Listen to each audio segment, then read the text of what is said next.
Hello my dear friends, आप सभी का हमारे चैनल करंट इश्यू पर स्वागत है। दोस्तों, हम बात करेंगे EIM electrical instrument and measurement के चैप्टर नंबर 3 की उपयंत्र और उनकी आवश्यकताएं, अर्थात यहां पर इंस्ट्रूमेंट एंड दियर रिक्वायरमेंट्स। ये आपका चैप्टर बहुत ही इंपॉर्टेंट है। अब तक मैंने 2 चैप्टर के आपको 3 वीडियो प्रोवाइड कर दिया है। डिस्क्रिप्शन में आपको उसका लिंक मिल जाएगा। बेसिक चैप्टर है, उसको पढ़िए जिससे आगे की चीज़ें आपको बेहतर तरीके से समझ में आए। डिस्क्रिप्शन में आपको लिंक प्लेलिस्ट का मिल जाएगा। चलिए, आज ये जिस चैप्टर की मैं बात करने वाला हूँ ये आपके ईआईएम सब्जेक्ट का बेस है, अर्थात इस चैप्टर को डीपली से पढ़ेंगे तभी आगे के चैप्टर में अच्छा आप कर पाएंगे। तो इस चैप्टर को बहुत ही ध्यान से पढ़िएगा, इसमें बहुत अच्छे अच्छे पॉइंट है, सबको समझते चलना है। तो आप इसमें इलेक्ट्रिक इंस्ट्रूमेंट की ही हम ज़्यादातर यहाँ पर बात जो होगी इलेक्ट्रिक इंस्ट्रूमेंट की ही बात होने वाली है। तो आपको जैसा पता है यहाँ पर current, voltage, power, energy, frequency, power factor इत्यादि इन सभी राशियों को मापने के लिए जिन भी उपयंत्र का प्रयोग किया जाता है उन्हें ही कहते हैं इलेक्ट्रिक इंस्ट्रूमेंट। ओके, तो इलेक्ट्रिक इंस्ट्रूमेंट ये इनके हम आपको इलेक्ट्रिक इंस्ट्रूमेंट क्या होते हैं, ये कैसे क्या पॉइंट डिपेंड करते हैं, ये सारी चीज़ें इस वीडियो के माध्यम से बात करने वाले हैं। तो बात करेंगे दोस्त इलेक्ट्रिक इंस्ट्रूमेंट की। तो यहाँ पर इलेक्ट्रिक इंस्ट्रूमेंट आपके 2 टाइप के होते हैं, अर्थात वैद्युत मापक उपयंत्र 2 प्रकार के होते हैं। एक पहला आपका होता है प्राइमरी इंस्ट्रूमेंट, या फिर इसे कहें एब्सोल्यूट इंस्ट्रूमेंट। हिंदी में इसे बोलते हैं दोस्त प्राथमिक उपयंत्र। तो प्राइमरी तो नाम से वाकिफ हो रहा है कि ऐसे उपयंत्र, ध्यान दीजिए, ऐसे उपयंत्र जो मापी जाने वाली राशि को उपयंत्र के स्थिरांक तथा उसके विक्षेप में सूचित करते हैं। इन उपयंत्रों को किसी अन्य उपयंत्र से कैलिब्रेशन अर्थात तुलना करने की कोई आवश्यकता नहीं होती है। ऐसे उपयंत्रों को आप केवल मानकीकरण के लिए अर्थात स्टैंडर्डाइजेशन के लिए यूज करते हैं। उनको आप प्राइमरी या फिर एब्सोल्यूट इंस्ट्रूमेंट कहते हैं। मेरे दोस्त, इसका सिंपल सा कहने का मतलब यह है कि ऐसा इंस्ट्रूमेंट जिसको आप किसी से कंपैरिजन मत करें, ठीक है, मतलब वो जो है वो स्टैंडर्ड है। जैसे कि आपका 1 किलोग्राम, ऐसे मतलब किलोग्राम जो आपका यूनिट है वो आपका फिक्स है, उससे किसी से कंपैरिजन करने की जरूरत नहीं है। तो मतलब ये एक स्टैंडर्ड, जैसे मीटर है तो आपका एक फिक्स है, ठीक है, उसको किसी से आपको कंपैरिजन करने की जरूरत नहीं है। तो मेरा कहने का मतलब सिंपल सा वे ये है कि यहां पर इलेक्ट्रिक इंस्ट्रूमेंट की बात हो रही है। तो जैसा कि एग्जांपल के तौर पर यहां पर टेंजेंट गैल्वेनोमीटर है। ये टेंजेंट गैल्वेनोमीटर खुद में एक आपका क्या है, स्टैंडर्ड इंस्ट्रूमेंट है। इसको किसी से आपको कैलिब्रेशन अर्थात तुलना करने की आवश्यकता नहीं है। तो प्राइमरी इंस्ट्रूमेंट वे हैं जिनमें ऐसे उपयंत्र जिन्हें मापी जाने वाली राशि कांस्टेंट ऑफ इंस्ट्रूमेंट अर्थात विक्षेप से सूचित करते हैं, ठीक है, उसमें डिफ्लेक्शन होता है, उससे आप सूचित करते हैं। इसे किसी कैलिब्रेशन अर्थात तुलना की आवश्यकता नहीं होती है, ठीक है। इसे एज अ मानकीकरण के लिए यूज किया जाता है। एग्जाम्पल के तौर पर आप समझ सकते हैं यहाँ पर स्पर्जा अर्थात टेंजेंट गैल्वेनोमीटर। चलिए, आपको मैं बस इतना आप प्राइमरी समझिए कि अपने में ये अलग है, ठीक है। सेकंड पॉइंट ये समझिए, यहाँ पर द्वितीय उपयंत्र बोले तो सेकेंडरी इंस्ट्रूमेंट। अब यहाँ से स्टार्ट हो जाता है सेकेंडरी से। वे उपयंत्र या ऐसे उपयंत्र जो मापी जाने वाली राशि के परिमाण अर्थात मैग्नीट्यूड को विक्षेप द्वारा सीधा मापा जाता है, अर्थात डिफ्लेक्शन जो होता है उसके द्वारा सीधा मापा जाता है विक्षेप द्वारा। इन उपयंत्रों को प्रयोग करने से पहले किसी निरपेक्ष उपयंत्र द्वारा पूर्व कैलिब्रेशन किया जाता है। अब ध्यान दीजिएगा, इसका मतलब यह हुआ कि ऐसे उपयंत्र मतलब सेकेंडरी इंस्ट्रूमेंट जो होंगे वो एब्सोल्यूट इंस्ट्रूमेंट का मतलब इसका नाम एब्सोल्यूट इंस्ट्रूमेंट है, अर्थात प्राइमरी इंस्ट्रूमेंट से इसकी तुलना की जाए, इनसे कैलिब्रेशन किया जाएगा कि क्या आपके प्राइमरी जो आपका सेकेंडरी इंस्ट्रूमेंट आप बना रहे हैं, बनाते समय आपको प्राइमरी वाले एब्सोल्यूट इंस्ट्रूमेंट से कंपैरिजन करना पड़ेगा। कुल मिलाकर इतना समझिए, वो एक स्टैंडर्ड है, मानक है, उससे आप सेकेंडरी वालों को क्या करेंगे, कंपैरिजन करेंगे, ठीक है। सेकेंडरी को क्या करेंगे, प्राइमरी वाले से एब्सोल्यूट वाले इंस्ट्रूमेंट से आप कंपैरिजन करेंगे। तो वे उपयंत्र जो मापी जाने वाली राशि के परिमाण को डिफ्लेक्शन, अभी आपको सारी चीजें बहुत ही अच्छे तरीके से मैं समझाने वाला हूं, तो आप वीडियो के लास्ट तक बने रहिएगा। बहुत ही बेहतर तरीके से सारी चीजें आपको क्लियर समझ में आ रही है। अभी ये बेस स्टार्ट किया जा रहा है, ठीक है। अभी धीरे धीरे चलते हैं, यहां पर चीजों को समझाते हैं। तो ये उपयंत्र आपके वे हुए जिनका मैग्नीट्यूड आपको एज डिफ्लेक्शन अर्थात विक्षेप के रूप में सीधा मापा जाएगा, और इन उपयंत्रों को प्रयोग करने से पहले किसी स्टैंडर्ड अर्थात एब्सोल्यूट इंस्ट्रूमेंट से इनका कैलिब्रेशन किया जाएगा उस यूज करने से पूर्व। और ये आपके जो सेकेंडरी इंस्ट्रूमेंट होते हैं ये आपके 3 टाइप के होते हैं। कितने प्रकार के होते हैं? ये आपके 3 प्रकार के होते हैं। तो पहला आपका होता है दोस्त, ध्यान दीजिएगा, सूचक उपयंत्र, बोले तो इंडिकेटिंग इंस्ट्रूमेंट। क्या होता है? Indicating instrument. सेकेंडरी आपका दूसरा आपका जो होता है वो होता है आपका रिकॉर्डिंग इंस्ट्रूमेंट अर्थात अभिलेखन उपयंत्र। तीसरा है दोस्त आपका इंटीग्रेटिंग इंस्ट्रूमेंट अर्थात समाकलन उपयंत्र। तो आपसे अगर क्वेश्चन है तो आपसे ये क्वेश्चन है कि सेकेंडरी इंस्ट्रूमेंट कितने प्रकार के होते हैं, तो सेकेंडरी इंस्ट्रूमेंट आपके पहले 3 प्रकार के होते हैं, name, indicating instrument, recording instrument और आपके इंटीग्रेटिंग। ठीक है, वो इंडिकेटिंग है, ये इंटीग्रेटिंग है, मतलब समाकलन उपयंत्र है। ओके, तो ये आपके 3 टाइप की हुए। अब इसमें पहला अगर हम बात करें क्लासिफिकेशन ऑफ सेकेंडरी इंस्ट्रूमेंट की, अर्थात इनका वर्गीकरण अगर हम करते हैं तो सूचक उपयंत्र क्या होंगे? तो इंडिकेटिंग इंस्ट्रूमेंट क्या है?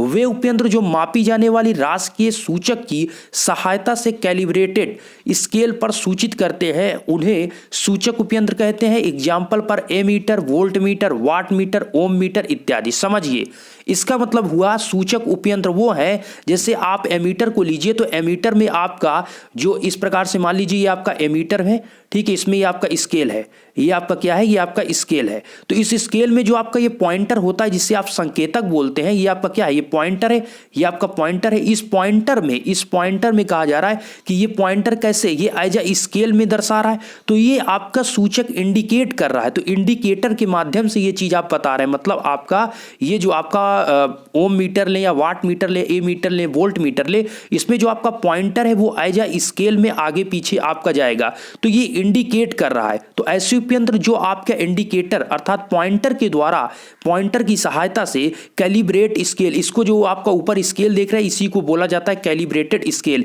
कैलिब्रेटेड स्केल द्वारा सूचित किया जाए तो उसे बोलते हैं इंडिकेटिंग इंस्ट्रूमेंट। जैसे कि आपका एमीटर, आपसे कोई पूछता है कि ammeter, voltmeter, wattmeter, ohmmeter कैसे इंस्ट्रूमेंट है, तो आप बताएंगे उन्हें इंडिकेटिंग इंस्ट्रूमेंट है। ओके, क्या है? इंडिकेटिंग। अगर हम रिकॉर्डिंग की तरफ चलते हैं तो रिकॉर्डिंग दूसरा है और तीसरा आपका इंटीग्रेटिंग है।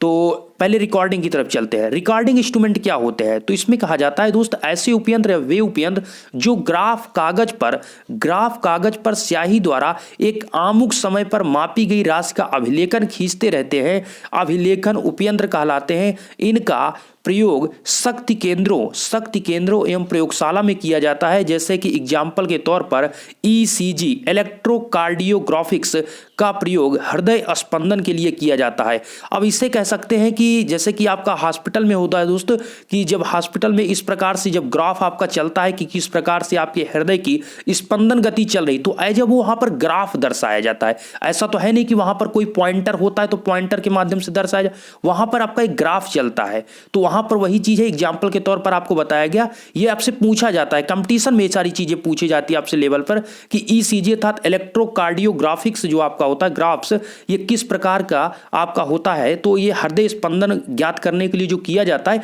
ये रिकॉर्डिंग इंस्ट्रूमेंट के अंतर्गत आता है। और रिकॉर्डिंग इंस्ट्रूमेंट ऐसे इंस्ट्रूमेंट होते हैं जो ग्राफ कागज पर स्याही द्वारा एक आमुख समय पर मापी गई राशि का अभिलेखन खींचते हैं। ये आपको हाथ से कुछ नहीं करना पड़ता, ये इंस्ट्रूमेंट होते हैं, वो सारी चीजें अपने आप करते हैं। ठीक है, बस यहां पर आपको उससे मापन करना होता है। ठीक है, चलिए नेक्स्ट आपका दोस्त यहां पर है समाकलन उपयंत्र अर्थात इंटीग्रेटिंग इंस्ट्रूमेंट। क्या होते हैं कि वो उपयंत्र जो किसी निश्चित अवधि तक दी गई संपूर्ण वैद्युत राशि का मान मापते हैं, समाकलन उपयंत्र कहलाते हैं। एग्जाम्पल के तौर पर विद्युत ऊर्जा मीटर अर्थात एनर्जी मीटर। देखिए दोस्त, यहां पर ऐसी बात है कि आप जितनी टोटल, देखिए वहां पर आपका था मीटर था, एमीटर था या वोल्ट मीटर था, वो आपके किसके अंतर्गत है? वो आपका इंडिकेटिंग इंस्ट्रूमेंट के अंतर्गत है। लेकिन ये आपका इंटीग्रेटिंग क्यों है, समाकलन उपयंत्र क्यों है? इसमें यह चीज है कि आप कोई चीज वहां पर दे रहे हैं तो वो एक निश्चित अवधि तक, मतलब आपका टाइम रहेगा कि 1 से 4 आवर या 1 से 2 आवर, मतलब एक फिक्स समय रहेगा। तो एक निश्चित समय पर जितनी आप वहां पर संपूर्ण राशि देंगे उस संपूर्ण राशि का मापन करेगा उस कंडीशन में। मतलब जैसे कि समाकलन उपयंत्र का मतलब वहां पर ऐसे इस प्रकार से जैसे आप फार्मूले का यूज करते हैं 0 से पाई, या फिर आप मतलब टोटल की बात करेंगे वहां पर समाकलन के हिसाब से आप करते हैं तो उसको समाकलन उपयंत्र कहते हैं। तो समाकलन इसलिए कह रहे हैं कि वहां पर टोटल की बात करेंगे। समाकलन क्यों यूज किया जाता है आपको पता है दोस्तों? जब किसी का निकालते हैं, जैसे किसी का आपने मैथमेटिक्स में पढ़ा होगा, किसी का एरिया जब आप निकालते हैं इस प्रकार से एरिया है, तो यहां से यहां तक का अगर एरिया आपको ये पूरा निकालना है, आप मैथमेटिक्स में जब पढ़ेंगे तो अगर आपका यहाँ से यहाँ तक की दूरी मान लीजिए 0 से a है तो आप समाकलन करते हैं ये यहाँ से यहाँ तक ये 0 है और ये a है तो आप समाकलन करते हैं 0 से a और इसका आप मान लीजिए कुछ भी है तो यहाँ पर लिखते हैं और इसका इंटू dx करते हैं। तो मतलब टोटल आप निकालने के लिए क्या करते हैं समाकलन करते हैं और उसका एग्जाम्पल है एनर्जी मीटर। तो सदैव ध्यान रखिएगा एनर्जी मीटर आपका समाकलन उपयंत्र के अंतर्गत आता है। ओके, समाकलन वाट मीटर, ए मीटर, वोल्ट मीटर ये सभी इंडिकेटिंग इंस्ट्रूमेंट है। चलिए अब बात करेंगे, बहुत इंपॉर्टेंट टॉपिक अब आपका आ जाता है यहां पर इंडिकेटिंग जो इंस्ट्रूमेंट है उनकी हम बात करेंगे। तो यहां पर आपको बताएगा सूचक उपयंत्रों के आधारभूत आवश्यकता है जिसकी बहुत ज्यादा यहां पर यूज किया जाता है। तो देखिए सूचक उपयंत्र जो पहला आपका था सूचक, ध्यान दीजिए सूचक बोले तो इंडिकेटिंग इंस्ट्रूमेंट जिसके अंतर्गत आपका ammeter, voltmeter, wattmeter, ohmmeter ये सभी इंडिकेटिंग इंस्ट्रूमेंट के अंतर आता है, अर्थात इनको आप पॉइंटर के मद्देनजर दिखाते हैं। ठीक है, इसमें संकेतक आपका यूज किया जाता है। चलिए आपके घर पर होगा, आप अमीटर में आप देखिए, वोल्ट मीटर में देखिए, वहां पर आपको वोल्ट मीटर में आपको देखने को मिलेगा।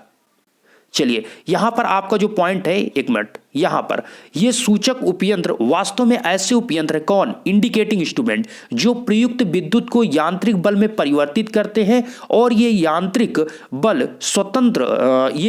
बल उपयंत्र के सूचक में गति उत्पन्न कर किसी आसांकित स्केल पर सूचक की सहायता से उस विद्युत राशि के मान में की सूचना देते हैं। अब सिंपल सा समझिएगा, देखिए जैसे कि आपका क्या है, ये एमीटर है, ठीक है, ये आपका अमीटर है, यहां पर आपका ये पॉइंटर है। ओके, आपने इसमें क्या किया, इस अमीटर के मद्देनजर आपने इसको क्या करना है, करंट का मापन करना है। तो करंट में जैसे ही आप अमीटर से उसका मापन करेंगे इसमें क्या होगी, करंट फ्लो होगी।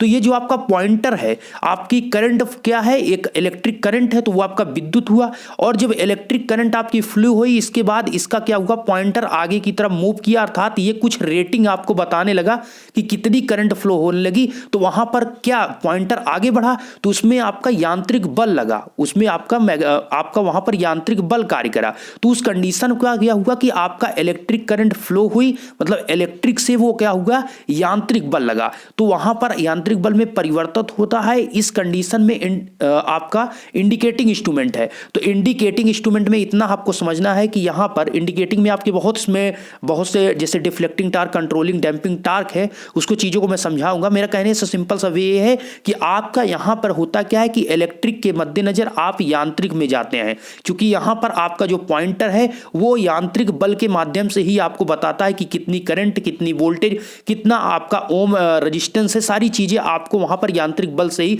अर्थात पॉइंटर के मूव करने से ही पता चलती है। तो वही चीज यहां पर कहा गया कि सूचक उपयंत्र वास्तव में ऐसे उपयंत्र हैं जो प्रयुक्त विद्युत को यांत्रिक बल में परिवर्तित करते हैं और ये यांत्रिक बल उपयंत्र की सूचक में गति उत्पन्न कर, अर्थात उपयंत्र का सूचक बोले तो पॉइंटर में गति उत्पन्न कर आसांकित स्केल, जो आपकी ऊपर स्केल है, ठीक है, ये स्केल है, इस स्केल पर सूचक की सहायता से विद्युत राशि के मापन की सूचना देते हैं।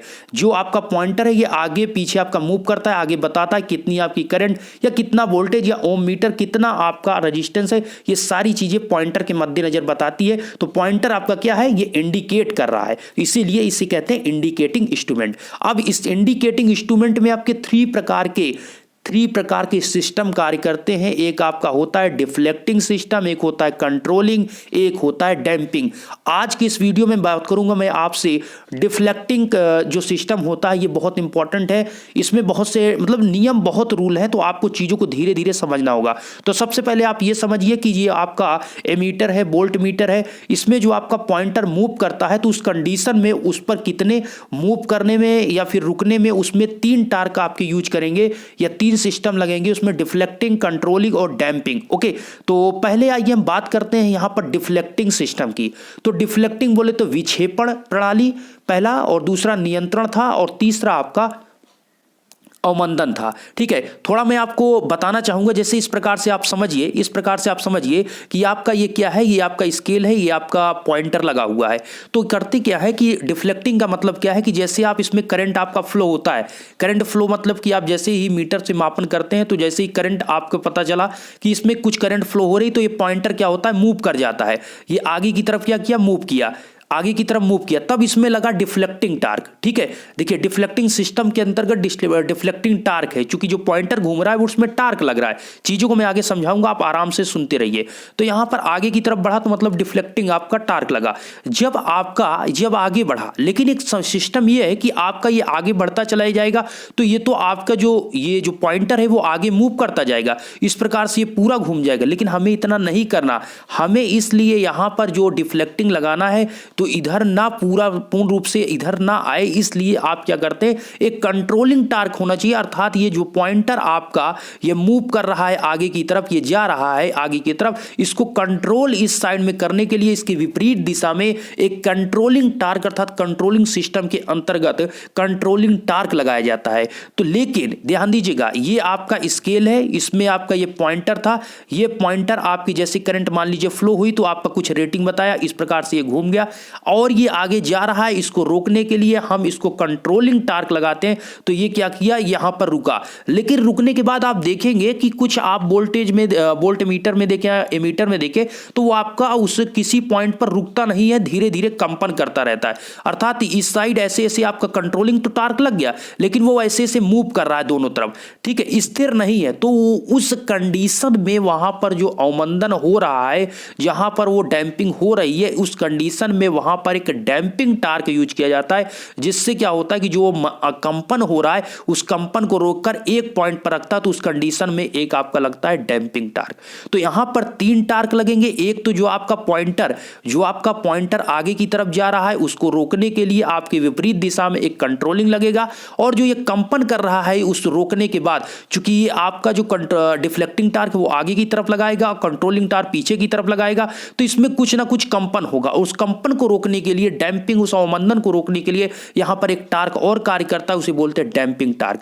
तो ये सारी चीजें आप सीखिए। अब आप चलते हैं हम पहले डिफ्लेक्टिंग सिस्टम की तरफ। चलिए, इसमें बहुत से रूल हैं, धीरे धीरे समझेंगे। वीडियो लंबा होगा मैं मानता हूं, लेकिन मैं समझाने की पूरी कोशिश करूंगा। अगर आपको चीजें सीखना है तो समझते चलिएगा। चलिए, डिफ्लेक्टिंग टार्क क्या होता है, जो अभी हमने आपको बताया कि उपयंत्र में स्थित वह प्रणाली जो प्रयुक्त विद्युत धारा या वोल्टता को यांत्रिक बल में परिवर्तित करती है, जिससे गति उपयंत्र में गति अर्थात यह जो जिससे गति उपयंत्र में गति उत्पन्न करती है, और उससे लगा सूचक बोले तो पॉइंटर विक्षेपित अर्थात डिफ्लेक्ट होता है, और इस कंडीशन को बोलते हैं डिफ्लेक्टिंग सिस्टम। सुनिए, यहां पर हमने वही चीज आपसे बताया कि आप जो आपका वोल्ट मीटर है या फिर आमीटर है, जब आप उसमें करंट को फ्लो कराएंगे या वोल्टेज को लगाएंगे, तो उस कंडीशन में जो आपका वोल्टेज और करंट के कारण पॉइंटर में आपका यांत्रिक बल उत्पन्न होगा। वो यांत्रिक बल पॉइंटर को आगे या पीछे की तरफ, आगे की तरफ ले जाएगा। तो उस कंडीशन में, पीछे की तरफ नहीं, आगे की तरफ जब ले जाएगा, आगे मूव कराएगा, तो उस कंडीशन में क्या लग रहा है, वहां पर आपका डिफ्लेक्ट करेगा। ये क्या कर रहा है, डिफ्लेक्ट कर रहा है, विक्षेपण हो रहा है, आगे की तरफ ले जाएगा, विक्षेपित करेगा। तो वो वहां पर जो टार्क लग रहा है, उस कंडीशन में जो टार्क लग रहा है वो क्या है, वो आपका विक्षेपण बोले तो डिफ्लेक्टिंग टार्क लग रहा है। तो वही चीज आपसे बताया गया कि वह टार्क जो उपयंत्र के चलतंत्र में गति उत्पन्न कर उससे लगे सूचक बोले तो पॉइंटर को उसकी शून्य स्थिति में विक्षेपित करता है, उसे बोलते हैं डिफ्लेक्टिंग टार्क। उसे क्या बोलते हैं, डिफ्लेक्टिंग टार्क। तो उसकी जो भी स्थिति है उससे आगे की तरफ जब मूव करा देता है, तो ये आपका होता है क्या, डिफ्लेक्टिंग टार्क होता है। ठीक है, तो डिफ्लेक्टिंग टार्क के आज हम इस वीडियो में डिफ्लेक्टिंग टार्क के सिस्टम की बात करेंगे, क्योंकि बहुत लंबा टॉपिक है इसका, तो इसको बात करते हैं। तो अब ये तो आपको समझ में आएगा कि डिफ्लेक्टिंग क्या होता है, कि आमीटर वोल्ट मीटर, इसमें जो भी वोल्टेज और करंट को आप लगाते हैं, जैसे ही आप इसमें मापन करते हैं, मीजर करते हैं, तो उसमें जो आपका इंस्ट्रूमेंट है, ओम मीटर हो या फिर एमीटर हो या ओ मीटर हो या फिर आपका वोल्ट मीटर हो, उसमें जैसे ही आप वोल्टेज करंट लगता है तो तुरंत वो क्या करता है कि उसमें यांत्रिक बल लगने से उसका पॉइंटर संकेतक जो रहता है वो आगे की तरफ मूव कर जाता है। मूव करने का मतलब विक्षेपित होता है, डिफ्लेक्ट होता है। और डिफ्लेक्ट क्यों होता है, क्योंकि उस पर डिफ्लेक्टिंग टार्क लगता है। अब यहां पर जो डिफ्लेक्टिंग टार्क उत्पन्न हो रहा है, ये कैसे कैसे मतलब भौतिक प्रवाहों को प्रयोग करके कैसे उत्पन्न किया जा सकता है। ये अब देखिए, अभी करंट फ्लो करके तो किया जा रहा है, लेकिन इसमें क्या क्या कंडीशन, किस प्रकार से इसमें डिफ्लेक्टिंग टार्क और उत्पन्न किया जा सकता है, ये अब बात करेंगे। तो सबसे पहला यहां पर आता है मैग्नेटिक इफेक्ट के द्वारा। अर्थात जो करंट आपकी फ्लो हो रही है वो तो फ्लो हो रही, लेकिन यहां पर आपका जो डिफ्लेक्टिंग टार्क उत्पन्न कर रहे हैं वो कैसे उत्पन्न करेंगे, इस चीज को आपको समझना है। दोस्तों मैग्नेटिक इफेक्ट में आपके दो होंगे, एक आपका चुंबकीय आकर्षण प्रभाव अर्थात मैग्नेटिक अट्रैक्शन इफेक्ट होगा, एक आपका होगा मैग्नेटिक रिपल्सन अर्थात प्रतिकर्षण या विकर्षण आप कहें प्रभाव, मतलब एक अट्रैक्शन होगा एक आपका प्रतिकर्षण होगा। तो इन दोनों प्रभाव की हम बात करेंगे डिटेल में, यही आपका मेन यहां से पॉइंट स्टार्ट हुआ। तो यहां पर क्या होता है कि इसमें आप देखिए यह प्रभाव एमीटर और वोल्ट मीटर में होता है, कौन सा आपका मैग्नेटिक टार्क। अब देखिए दोस्त इसमें होता क्या है, पहले मैग्नेटिक इफेक्ट थोड़ा आप समझिए। इसमें होता है कि जब किसी चुंबकीय पदार्थ को चुंबकीय क्षेत्र में मैग्नेटिक फील्ड में रखा जाता है या किसी धारावाही कुंडली को स्थायी चुंबक के चुंबकीय क्षेत्र में रखा जाता है, तो उस कंडीशन में चुंबकीय प्रभाव के कारण उपयंत्र के चलचित्र अर्थात मूविंग पार्ट जो कि घूम सकता है, मूविंग पार्ट में डिफ्लेक्शन अर्थात आपका विक्षेपण टार्क उत्पन्न हो जाता है। मतलब दोस्त यहां पर यह चीज कह रहा है कि आप किसी चुंबकीय पदार्थ को आप चुंबकीय क्षेत्र में रख दीजिए या फिर किसी धारावाही कुंडली को किसी स्थायी चुंबक के चुंबकीय क्षेत्र में रख दीजिए, तो आपका मैग्नेटिक इफेक्ट दोनों कंडीशन में होगा। तो वही मैग्नेटिक इफेक्ट के कारण उपयंत्र का जो मूविंग पार्ट है, उपयंत्र का आपके इंस्ट्रूमेंट का जो मूविंग पार्ट है उसमें डिफ्लेक्शन होगा, उस डिफ्लेक्शन के कारण एक डिफ्लेक्ट टार्क उत्पन्न होता है। वो जो डिफ्लेक्टिंग टार्क उत्पन्न होगा उसी के कारण आपका मूविंग पार्ट घूम जाएगा। मूविंग पार्ट घूमेगा तो आपका उसमें रेटिंग अर्थात आपका जो वोल्ट मीटर एमीटर उसमें बताने लगेगा कि कितनी एम्पियर कितना वोल्टेज उसमें बताएगा। ये प्रभाव आपका एमीटर और वोल्ट मीटर में होता है, कौन सा, मैग्नेटिक इफेक्ट के द्वारा। ओके, तो ये आपका जो नियम है ये आपको हमने बताया कि आपका एक अट्रैक्शन होता है एक रिपल्सन होता है। तो हम पहले की बात करेंगे चुंबकीय आकर्षण प्रभाव। तो ये क्या होगा कि इस सिद्धांत के अनुसार प्रचालन टार्क प्राप्त करने के लिए विशेष आकार के लोहे की चकती को चुंबकीय क्षेत्र के निकट एक कीली धुरी पर इस प्रकार से लगाया जाता है कि चकती का स्वतंत्र भाग चुंबकीय क्षेत्र में प्रवेश कर सके। अब सुनिएगा, अब मैं आपको थोड़ा सा फिगर दिखाना चाहूंगा, ये चीज आप यहां पर समझिए। यहां पर आप देखिए ये आपकी जो है ये आपका कॉइल है, ठीक है, और ये भी आपका क्या है, कॉइल है। ये आपका क्या है, इस कॉइल के कारण यहां पर ये जो आपका देख रहे हैं ये एरो आप देख रहे हैं ये सभी मैग्नेटिक फील्ड की लाइन है। ओके, ये आपका विद्युत क्षेत्र की तीव्रता अर्थात विद्युत क्षेत्र ये आपका इस प्रकार से दिख रहा है। यहां पर ये आपकी जो देख रहे हैं ये आपकी चकती है, इस चकती से ही आपका पॉइंटर कनेक्ट होता है, पॉइंटर बोले तो संकेतक, इससे ही आपका संकेतक कनेक्ट होता है। जैसे ये मूव करेगा उसी प्रकार से आपका संकेतक भी मूव करेगा। थोड़ा सा इसमें आपको समझना होगा, थोड़ा ये टेक्निकल है, यहां पर इसको समझिए आप। तो यहां पर ये क्या है, कीली धुरी अर्थात ये जो आपने लोहे की चकती को यहां पर लोहे की चकती को क्यों लगाया गया है, क्योंकि दोस्त यहां पर लोहे की चकती चूंकि मैग्नेटिक फील्ड के लिए अट्रैक्शन होगा तो उसमें मैग्नेटिक लोहे आयरन का यूज किया जाएगा, इसलिए यहां पर लोहे की चकती का यूज किया गया है। तो यहां पर क्या है कि ये आपका कॉइल है, ये आपका मैग्नेटिक फील्ड है, इसमें आपकी एक लोहे की चकती है जो कि कीली धुरी अर्थात इसको पॉइंटर से मतलब इसको क्या किया गया है, पाइटेट किया गया है, कील किया गया, इसको एक स्थान पर स्थिर अर्थात ये जो आपका ये है ये आपका चारों तरफ ये घूम सकता है, इस प्रकार से बताया गया। ठीक है, ये इस स्थान पर फिक्स है तो ये चारों तरफ इस प्रकार से घूम सकता है। चलिए यहां पर आपको आकर्षण बल की दिशा को भी ये दर्शाया गया है। ये तो आपको समझ में आया कि आपने क्या किया कि एक मैग्नेटिक फील्ड में चुंबकीय क्षेत्र में एक लोहे की चकती को वहां पर रखा है जिसे आपने कीलित कर दिया है अर्थात मतलब एक स्थान पर फिक्स कर दिया है। इसके बाद आपको क्या करना है, यहां पर अब चीजें समझिए, इस प्रकार से यहां पर यही चीज को दर्शाया गया है। बस इसको थोड़ा सा आपको कैलकुलेशन के लिए यहां पर आप जो एंगल देख रहे हैं थीटा अल्फा चीजों को मैं समझाऊंगा, अभी चलिए इसको समझते हैं। तो यहां पर आपको यह चीज समझ में आया कि आपने क्या किया कि एक आपने लोहे की चकती को लिया और चुंबकीय क्षेत्र के निकट एक मतलब एक पॉइंट पर उसको आपने फिक्स कर दिया और जो चकती है उसका स्वतंत्र भाग चुंबकीय क्षेत्र में प्रवेश कर सके, इसलिए देखिए यहां पर प्रवेश करने का मतलब है यहां पर जो होगा ये आपका इस प्रकार से अंदर मूव कर सके, इसका मतलब ये हुआ। ठीक है, तो देखिए इस मेन पॉइंट है इसमें डिफ्लेक्टिंग टार्क। आपको पता है कि यहां पर हमें डिफ्लेक्टिंग टार्क उत्पन्न करना है, तो डिफ्लेक्टिंग टार्क के लिए आपको सबसे पहले बताया कि जब लोहे की चकती की अक्ष शून्य अवस्था में है, इस कंडीशन में अक्ष कुंडली द्वारा उत्पन्न क्षेत्र H के लंब दिशा में अल्फा कोण बनाती है। देखिए अब कोण को थोड़ा समझना होगा, ये चुंबकीय क्षेत्र H कुंडली द्वारा उत्पन्न चुंबकीय क्षेत्र H लंब रूप दिशा में अल्फा कोण बनाती है और माना I धारा कुंडली में प्रवाहित होने के कारण चकती का विक्षेप थीटा है और चुंबकीय क्षेत्र H चकती को चुंबकित करता है तथा इस विक्षेप की स्थिति में चकती का चुंबकन अपनी अक्ष की दिशा से H घटक के समांतर है। अब सुनिएगा भैया, यहाँ पर आपको आई एम्पियर की जो धारा है वो आपको प्रवाहित करना है। कहाँ पर? आप जब कॉइल में फ्लो कराएंगे तो चकती में विक्षेप होगा, और विक्षेप जो माना गया, विक्षेप का मतलब आप समझ रहे हैं, जो चकती है उसमें डिफ्लेक्शन होगा। डिफ्लेक्शन को हमने माना कि थीटा उसका डिफ्लेक्शन हो रहा है। आई एम्पियर की करंट हम कॉइल में फ्लो कराते हैं जिससे आपका थीटा डिफ्लेक्शन होता है आपके चकती का, ठीक है। और ये चीज यहाँ पर कहा जा रहा है कि जो उत्पन्न क्षेत्र है, जब आप कॉइल में करंट को फ्लो कराएंगे तो उससे जो उत्पन्न क्षेत्र है उसको उसकी हमने एस से लिखा है। उत्पन्न मैग्नेटिक फील्ड की जो इंटेंसिटी कह सकते हैं, तीव्रता, उसको हमने एस से लिखा है। एच की लंब दिशा से अल्फा कोण कौन बनाएगा? वो आपकी कॉइल। तो यहां पे अल्फा कोण उसका है। थीटा क्या है? डिफ्लेक्शन जो चकती में होगा। यहां पर इस विक्षेप स्थिति में चकती का चुंबकन बोले तो स्मॉल m अक्ष की दिशा से H घटक के समांतर है। थोड़ा इसको मैं आपको समझाना चाहूंगा कि चकती का ध्रुव सामर्थ्य क्या है, कि आप ये जो कॉइल यूज कर रहे हैं, यहां पर ये कॉइल है तो ये दोनों पोल बन जाएंगे। जब आपकी करंट फ्लो होगी तो ये एज अ मैग्नेट काम करेगा, तभी तो आपका मैग्नेटिक फील्ड बनेगा, ठीक है। तो यहां पर क्या है कि ये जो आपने लिखा है कि चकती का ध्रुव सामर्थ्य, चकती का ध्रुव सामर्थ्य, वहां पर आपने जो m लिखा है इस मैग्नेटिक फील्ड के कारण यहां पर होगा ध्रुव सामर्थ्य। जितनी ज्यादा आप करंट फ्लो कराएंगे उसी हिसाब से इंटेंसिटी आपकी, जितनी आप करंट उसमें फ्लो कराएंगे उतना ज्यादा आपका m का मान होगा, अर्थात ध्रुव सामर्थ्य होगी। और ध्रुव सामर्थ्य होगा तो h का मान ज्यादा होगा, और जब h का मान ज्यादा होगा तो वहां पर डिफ्लेक्शन आपका थीटा का मान, मतलब डिफ्लेक्शन ज्यादा होगा। बस इतना आप समझिए।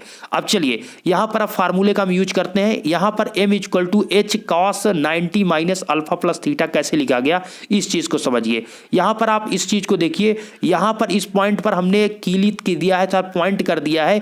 ये आपका क्या है, ये जो आप यहां पर देख रहे हैं ये एजा यहां पर पॉइंटर को दर्शाया गया है, ठीक है। इसमें देखिए यहां पर आपको लौह चकती की विक्षेपित स्थिति दिखाया गया। यहां पर आपको बताया गया कि थीटा डिफ्लेक्शन हुआ है। अल्फा क्या है? अल्फा आपको पहले भी मैंने बता दिया कि अल्फा यहां पर से हुआ था। अल्फा आप देखिए कि किसी कुंडली द्वारा उत्पन्न क्षेत्र H के लंब दिशा में अल्फा कोण जो बना रहा है उसी को अल्फा, अक्ष कुंडली द्वारा ऑलरेडी ये अल्फा बना हुआ है, वो चीज है। और इसमें जो थीटा डिफ्लेक्शन था, जो आपका पॉइंटर मूव कर दिया, तो जिससे आपका अल्फा प्लस थीटा, ये पूरा एंगल यहां पर जो बन रहा है, ये पूरा एंगल यहां पर जो बन रहा है वो अल्फा प्लस थीटा एंगल बन रहा है। ओके, अल्फा प्लस थीटा, तो यहां पर आपका अल्फा प्लस थीटा बन रहा है। तो और इधर से आपको इंटेंसिटी, यह आप देख रहे हैं, इस साइड से आपको इंटेंसिटी दिखाया गया। इस प्रकार से आप करेंगे तो यहां पर आप, और ये है, इसके बीच आपका एंगल है, अल्फा प्लस थीटा है यहां पर, ठीक है। ये अल्फा प्लस थीटा है। तो इसको आप दो फैक्टर में जब तोड़ेंगे तो एक आपका क्या हो जाएगा, इस फैक्टर में टूट जाएगा, एक इस साइड से। तो इस साइड जो आएगा वो आपका क्या आएगा, वो साइन अल्फा प्लस थीटा आएगा, और नीचे की साइड में आपका कॉस अल्फा प्लस थीटा आएगा। इस साइड में कॉस और इस साइड में साइन, और जो एच है ये इस साइड है। तो एच और साइन अल्फा प्लस थीटा दोनों क्या हुए, पैरेलल हुए। तो वही चीज यहां पर आपको लिखना है कि m इक्वल टू एस, जो m आपका ध्रुव सामर्थ्य होगा वो इंटेंसिटी के समानुपाती होगा। और कौन से ध्रुव सामर्थ्य जो होगा वो आपके, मतलब कि जो h का समांतर का फैक्टर है उसके समानुपाती होगा। तो m समानुपाती h cos 90 minus alpha plus theta को आप लिख सकते हैं साइन अल्फा प्लस थीटा। तो आप सिंपली इसको लिखेंगे m समानुपाती h sign alpha plus theta, m directly proportional h sign alpha plus theta. अब यहां पर देखिए चकती पर लगने वाला आकर्षण बल, ये तो आपकी ध्रुव सामर्थ्य थी। अब इस पर लगेगा बल। जब यहां पर बल लगेगा तो बल का आपको क्या, किस पर डिपेंड करेगा, जो आपका फोर्स है वो आपके जो m की वैल्यू है, जो आपके पोल्स की ध्रुव सामर्थ्य है m की वैल्यू, और जो उसकी इंटेंसिटी है उसके डायरेक्टली प्रोपोर्शनल होगा, अर्थात F directly proportional m into H. Okay, m क्या है हमने आपको बता दिया, m आपका ध्रुव सामर्थ्य है। जो आपने जितनी करंट आप फ्लो करेंगे उतना ज्यादा आपका ध्रुव सामर्थ्य होगा, m की वैल्यू ज्यादा होगी, और जब m की वैल्यू ज्यादा होगी तो आपकी इंटेंसिटी होगी। तो वही चीज यहां पर से आपसे बताया जा रहा है कि m is directly proportional h, m is directly proportional h, और h is directly proportional l। L नहीं दोस्त, आई, मतलब करंट जितना फ्लो कराएं उतना आपकी इंटेंसिटी का मतलब आपका यहाँ पर जो पोल की सामर्थ्य उतना ज़्यादा होगी। तो यहाँ पर आपका दोनों जो आपका फोर्स होगा वो M is directly proportional M into H है। F इज, अब F की जगह पर आप क्या क्या लिख सकते हैं, ध्यान दीजिए, यहाँ पर आपका F है और यहाँ पर M इंटू एच है। M की वैल्यू आपने ऑलरेडी ऊपर निकाली है, इसी की जगह पर आप पुट कर देंगे, अर्थात ये जो आपने M को निकाला यहाँ पर आप इसमें रखिए तो आपका इसमें H ऑलरेडी है और M की वैल्यू ये आप रखेंगे तो H into H cos alpha plus theta हो जाएगा, तो ये एच स्क्वायर हो जाएगा, इसीलिए M directly proportional H square sine alpha plus theta होगा। और एच जो है आपका एच डायरेक्टली प्रोपोर्शनल आई है, ये एल बार बार लिख दे रहे आई है दोस्त, ठीक है। तो एम डायरेक्टली प्रोपोर्शनल आई है, अर्थात वो आपके जितनी करंट उतनी इंटेंसिटी, मैग्नेटिक फील्ड की उतनी इंटेंसिटी। ओके, तो यहाँ पर एम एच की जगह पर आप आई लिख सकते हैं, चूंकि हमने बताया एच इज डायरेक्टली प्रोपोर्शनल आई, तो सिंपल सा यहाँ पर आप एच की जगह पर आप आई लिख दीजिए। तो F directly proportional H square sine alpha plus theta equal to, अब यहां पर h की जगह पर I लिखे। अब दोस्तों यहां पर आपका हो जाएगा f directly proportional I square sine alpha plus theta, लेकिन हमें निकालना है टार्क। तो टार्क कैसे निकलेगा समझिएगा, लेकिन इसके लिए इससे पहले आप समझिए कि f बल चकती पर, f जो बल है चकती पर उसके पॉइंटेड पॉइंट अर्थात जहां पर उसको कीलित किया गया, फिक्स किया गया है, से l दूरी पर कार्य करता है। तो चल तंत्र पर लगने वाला टार्क अब निकालेंगे, क्योंकि हमें निकालना है डिफ्लेक्टिंग टार्क। तो टार्क का फार्मूला पहले आपको पता है कि torque equal to F into R होता है। आर का मतलब आपका परपेंडिकुलर लेंथ होता है, अर्थात लंबवत दूरी। तो एफ आपका, तो यहां फोर्स तो आपने निकाल लिया है, जो लेंथ होगी वो लंबवत दूरी होनी चाहिए। तो आपको पता चला कि बल इंटू विस्थापन टार्क इक्वल टू होता है। ओके, तो यहां पर हमको पता है, यहां पर एक पॉइंट आपको ध्यान देना है, ये फार्मूला कैसे लिखा गया, टार्क इक्वल टू एफ का वैल्यू आपको कितना मिला ये पहले आप देख लीजिए। एफ की वैल्यू तो ये आपको F is directly proportional I square sine alpha plus theta आपको मिला है। इसमें क्या करना है, आपको टार्क निकालना है। तो torque equal to F into क्या होता है, torque equal to F into L होता है। लेकिन यहां पर एल नहीं रखना है, आपको लंबवत दूरी रखना है। और लंबवत दूरी का मतलब यहां पर आप इसको ध्यान से देखिए, ये आपको दूरी देखिए दोस्त, इसमें आपको ये जो दूरी दी गई है ये एल दी गई है, और हमें जो लेंथ निकालना है ये सामने वाले का निकालना है। तो यहां पर इसको इस प्रकार से लिखिए, और जो ये एंगल यहां पर बन रहा है वो आपका क्या है, वो अल्फा और प्लस आपका अल्फा प्लस थीटा बन रहा है। तो इस साइड को निकालने के लिए आपको फार्मूला पता है कि कॉस बराबर, अगर हम फार्मूला लगाते हैं, कॉस अल्फा प्लस थीटा बराबर होता है, कॉस अल्फा प्लस थीटा बराबर होता है आधार बटे कर्ण। तो आपको पता है कि एंगल के सामने वाली भुजा आपकी क्या होती है, एंगल के सामने आपका ये तो लंब हो जाएगा, इसका कोई मतलब नहीं। तो हमें क्या करना है कि ये आपका लेंथ हो गया, ये आपका लेंथ हो गया, ये आपका बेस हो गया, ठीक है, ये आपका बेस हो गया। तो आधार बटे कर्ण, हमें इस लंबाई को निकालना है, सॉरी इसको नहीं निकालना है, हमें इस लंबाई को निकालना है, ठीक है। ये दूरी कितनी है, तो इस लंबवत दूरी को निकालने के लिए क्या करेंगे, आधार आपका हमने मान लिया ये x है, ठीक है, हमने x मान लिया, और जो लेंथ ये है उसका आपको l दिया गया है, तो x अपान l हो जाएगा। x की वैल्यू निकालना है तो l को इधर आप मल्टीप्लाई कर दीजिए। तो कुल मिलाकर कहने का मतलब है l into cos alpha plus theta आपकी लंबवत दूरी आएगी। इसीलिए यहां पर आप देखेंगे कि टाउ इक्वल टू जो आपको लिखा गया है वो f into L cos alpha plus theta. तो आपको यहां पर से चीजें पता हो गई कि कॉस के l के जात यहां पर जो कॉस अल्फा प्लस थीटा लिखा गया है वो कैसे लिखा गया है, वो यही दूरी यहां से यहां तक दूरी l है, लेकिन ये दूरी जो है इसको x मान लेते हैं। ये दूरी हमें जो निकालना है, क्योंकि हमें लंबवत दूरी ये f बल लग रहा है, इससे लंबवत दूरी 90 डिग्री पे ये दूरी हमें निकालना है। इसके निकालने के लिए हम इसको x मान लेते हैं, और इस प्रकार से आपको निकालना है। तो कॉस अल्फा प्लस थीटा, अर्थात चूंकि ये आपका जो एंगल है इसके बीच बन रहा है वो अल्फा प्लस थीटा एंगल बन रहा है। Okay, total angle alpha plus theta है, तो cos alpha plus theta equal to आप इससे निकाल लेंगे आधार बटे कर्ण। आधार आपका दोस्त x है, कर्ण आपका x l है, तो l को इधर मल्टीप्लाई कर दीजिए, l x की वैल्यू आपको यहां से मिल जाएगी।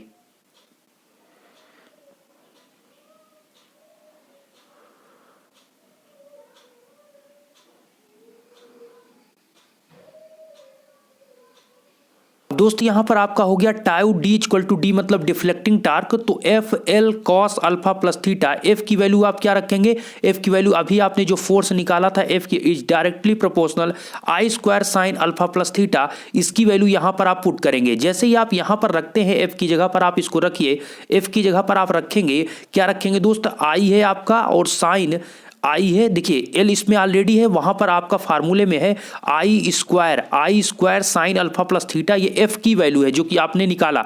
तो एफ की वैल्यू आपकी I square sine square alpha plus theta हो गया, आगे आपका L cos alpha plus theta हो गया। अब यहां पर आपका दोस्त आई स्क्वायर और यल ये दोनों एक साथ करके इसको आई स्क्वायर एल लिख लीजिए। तो tau D equal to tau D समानुपाती directly proportional I square L sine 2 alpha plus theta कैसे किया गया दोस्त, आप ऊपर 2 से मल्टीप्लाई कर दीजिए, नीचे 2 से मल्टीप्लाई कर दीजिए।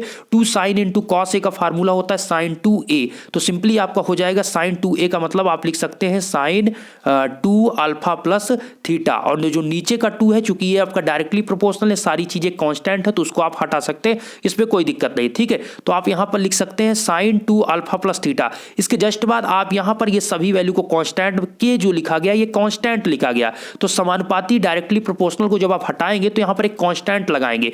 डायरेक्टली प्रोपोर्शनल आपने लगाया, इक्वल लगाया, तो उस कंडीशन में आपका K I square L sine 2 alpha plus theta हो गया। ओके, तो ये आपका जो फार्मूला आया उसमें टाउ डी अर्थात डिफ्लेक्टिंग टार्क के I square L sine 2 alpha plus theta, ये फार्मूला आया आपका कह सकते हैं कि ये आपका आकर्षण अट्रैक्शन फोर्स। अब नेक्स्ट आपका दोस्त है यहाँ पर चुंबकीय प्रतिकर्षण बल, चुंबकीय प्रतिकर्षण बल पर आधारित, ठीक है। चलिए नेक्स्ट आपका यहां पर प्रतिकर्षण की बात करें तो इस कंडीशन में क्या होता है कि इस सिद्धांत के अनुसार जब दो समान चुंबकीय ध्रुव पास पास रखे हों तो उनमें विकर्षण होता है, अर्थात दोनों के जो मैग्नेटिक पोल होंगे वो सेम होंगे, अर्थात दोनों नॉर्थ होंगे या दोनों साउथ होंगे। तो दोनों सेम है तो मतलब क्या होगा, प्रतिकर्षण होगा। अगर नॉर्थ साउथ है तो अट्रैक्शन होगा। तो यहां पर क्या है कि इस कंडीशन में प्रतिकर्षण तब होगा जब दो समान चुंबकीय क्षेत्र के दो समान चुंबकीय पोल पास पास रखे हो तो उस कंडीशन में प्रतिकर्षण होता। अगर इनमें से एक आपका जो चुंबक है, मैग्नेट है, वो आपका स्थिर हो और दूसरा आपका क्या हो, स्वतंत्र हो, एक फिक्स हो और एक आपका मूव कर रहा हो, तो उस कंडीशन में आपका स्वतंत्र चुंबक दूर हटने का प्रयास करता है या हट जाता है। तो इस कंडीशन में आपका जो वहां पर लगेगा तो प्रतिकर्षण प्रारूपी यंत्र में दो नरम लोहे के टुकड़े या छड़ ली जाती है। अर्थात अगर आप प्रतिकर्षण की बात करें तो इस टाइप के उपयंत्र में दो नरम लोहे के आप लेंगे, ठीक है, दो सॉफ्ट आयरन के टुकड़े लेंगे और या छड़ लेंगे। उस कंडीशन में आप दो नरम लोहे के छड़ या टुकड़े लेंगे और उनमें इनको कुंडली में प्रवाहित धारा से चुंबकित किया जाता है तथा इनको कुंडली में प्रवाहित धारा से चुंबकित किया जाता है। इस प्रकार दोनों लोहे की छड़ों पर समान ध्रुव बनते हैं और प्रतिकर्षण होता है और इसी से उत्पन्न होता है आपका विक्षेपण टार्क अर्थात डिफ्लेक्टिंग टार्क। तो एक पहले मान लीजिए चुंबक का, स्थिर चुंबक का जो आपका ध्रुव सामर्थ्य है अर्थात जो आपका पोल का स्ट्रेंथ है वो कितना है, वो पोल का स्ट्रेंथ m1 है, दूसरे का m2। अभी जो आप वहां पर था वो एक पोल था तो मतलब एक चुंबक था, तो उस प्रकार के चुंबक में आपका m था, m के वहां पर समानुपाती था। यहां इस कंडीशन में m पर यहां था, लेकिन यहां पर एक मूवेबल है और एक फिक्स है, तो इस कंडीशन में यहां पर m1 और m2 होगा। तो स्थिर के लिए हमने m1 लिया और चल रहा है जो मूव कर सकता है उसके लिए हमने उस मैग्नेट के लिए यहां पर m2 लिया। तो देखिए स्क्रीन पर मैं आपको दिखाना चाहूंगा, ये चीज आपका यहां पर दिख रहा है, यहां पर इसको बताया गया ये फिक्स है और इस साइड में बिल्कुल क्लियर नहीं दिख रहा है। ये जो यहां पर ये देखिए यहां पर ये आपका स्थिर लौ है, ठीक है। तो यहां पर मेरा कहने का सिंपल सा वे है, यहां पर आपको ये बताया गया, देखिए यहां पर फार्मूला आप देखिए m1 is directly proportional h और m2 is directly proportional h, अर्थात ये दोनों जो स्ट्रेंथ है, इंटेंसिटी है, मैग्नेटिक इंटेंसिटी है, ये दोनों क्या होंगे एक दूसरे, चूंकि हमने पहले बताया कि m डायरेक्टली प्रोपोर्शनल h होगा, जो आपकी पोल होगी उसकी जो स्ट्रेंथ होगी वो क्या मतलब मैग्नेटिक स्ट्रेंथ की इक्वल होगी। अगर पोल की स्ट्रेंथ करना है, पोल की स्ट्रेंथ आप बढ़ाएंगे तो मैग्नेटिक स्ट्रेंथ की स्ट्रेंथ बढ़ेगी। तो यहां पर क्या होगा कि आपके जो मैग्नेटिक फील्ड है तो उसके लिए पोल की स्ट्रेंथ ज्यादा होनी चाहिए, तो इसीलिए दोनों डायरेक्टली प्रोपोर्शनल होते हैं। तो m1 directly proportional h, m2 directly proportional h। तो यहां पर दोनों को मल्टीप्लाई करेंगे तो m1 m2, अभी तो आपका m था लेकिन अब यहां पर दोनों पोल के कारण m1 m2 डायरेक्टली प्रोपोर्शनल क्या होगा h स्क्वायर, इसका h और इसका h दोनों मिलकर h स्क्वायर हो गया। इस प्रकार आपको टार्क जो मिलेगा वो टार्क आपका होगा समानुपाती एच स्क्वायर के, किसके समानुपाती एच स्क्वायर के। तो टीडी समानुपाती अर्थात डिफ्लेक्टिंग टार्क प्रतिकर्षण में आपका एच स्क्वायर के होता है और एच डायरेक्टली प्रोपोर्शनल आई होता है, इसलिए आपका TD directly proportional I square.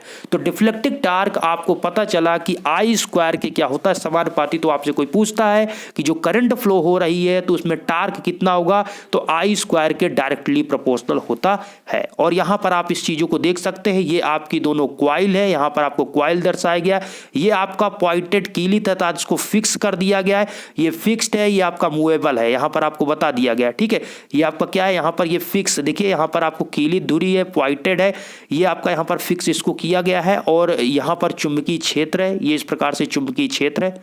ठीक है, ये आपका प्रतिकर्षण टाइप आपका उपयंत्र है। चीज़ें आपको यहाँ पर मेंशन की गई। तो आज की इस वीडियो में इतना ही है दोस्तों। मैं चीज़ों को समझाने की कोशिश किया हूँ, लेकिन उतना यहाँ पर आपको मतलब इस फिगर से चीज़ों को बेहतर तरीके से नहीं समझा पा रहा हूँ, क्योंकि इसमें टेक्निकल चीज़ें हैं, आपको बताना पड़ेगा चीज़ें यहाँ पर, जैसे कि अल्फा प्लस थीटा या फिर कैसे ये सारी चीज़ें वितरण हो रहा है, इसको चीज़ों को समझाने के लिए और विधिवत आपको इसको ओपन करके या एनिमेशन से आपको बताने की जरूरत पड़ती है। तो आज की इस वीडियो में मैं इतना ही आपको बताऊँ, जैसे कि आपको चीज़ों को सीखने को मिली। आशा करता हूँ ये वीडियो आपको कुछ मैं सिखा पाया हूँ। अगर अच्छा लगा तो वीडियो को लाइक करिएगा। वीडियो पर पहली बार है या चैनल पर पहली बार है, चैनल को सब्सक्राइब करें। आगे की अपडेट के लिए भी चैनल को सब्सक्राइब रखें और वीडियो देखने के लिए चैनल को सब्सक्राइब करने के साथ साथ बेल आइकन को भी प्रेस रखें। धन्यवाद।